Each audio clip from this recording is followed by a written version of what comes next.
আরেকটা হচ্ছে ধরেন যে এখন আমার আপার এদের মধ্যে একটা মারামারি কাটাকাটি হবে, এর ফলে যেই শক্তিটাকে আমরা তাড়িয়েছি তাদেরই একটা অংশ বা তাদেরই কোনো একটা ফরম্যাটে তারা আবার ফিরে আসবে। আর দেখুন, জাতীয় নাগরিক পার্টি আসলে যে রাজনীতিটা করার চেষ্টা করছে সেটা আসলে জনমানুষের আকাঙ্ক্ষার রাজনীতি।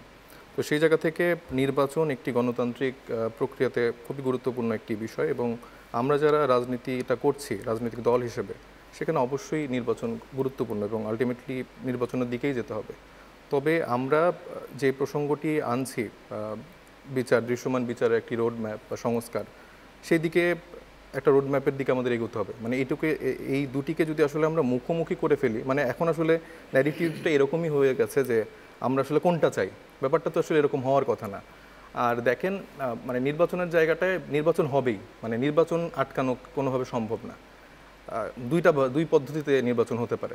একটা আসলে এই সবার ঐক্যমতের ভিত্তিতে বিচারের রোড ম্যাপ, তারপরে আমাদের সংস্কারের জায়গাগুলোকে, বিশেষ করে যে মৌলিক সংস্কারের জায়গাটা নিশ্চিত করা, সেই দিক দিয়ে যেভাবে যাওয়া যায় সেদিক দিয়ে নির্বাচন। আরেকটা হচ্ছে ধরেন যে এখন আমার আপার এদের মধ্যে একটা মারামারি কাটাকাটি হবে, এর ফলে যেই শক্তিটাকে আমরা তাড়িয়েছি তাদেরই একটা অংশ বা তাদেরই কোনো একটা ফরম্যাটে তারা আবার ফিরে আসবে। তো সেই ক্ষেত্রে আলটিমেটলি কারা লাভবান হবে, কাদের কি হবে, সেটা জনগণ তো এখন বুঝতে পারছে। এবং আমার মনে হয় যে যারা দীর্ঘদিনের রাজনীতিটা করে আসছেন তাদেরও এটা বোঝা উচিত। সো মানে কোন ফরম্যাটে আমরা যাব। তো এই জন্য জাতীয় নাগরিক পার্টি চায় যে সকলের ঐক্যমতের ভিত্তিতে এই দুটি বিষয় আসলে এটা আলাপের ভিত্তিতে, এমন না যে আমরা খুব রিজিড হয়ে আছি যে না এইভাবে না হলে হবেই না। অবশ্যই হবে।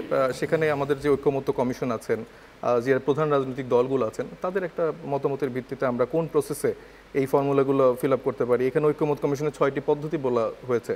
আমরা গণপরিষদ নির্বাচনের কথা বলছি, আমরা নতুন সংবিধানের কথা বলছি। তো সেখানে যদি আরও অল্টারনেটিভ অপশন থাকে, সেগুলো অবশ্যই ভেবে দেখার সুযোগ আছে।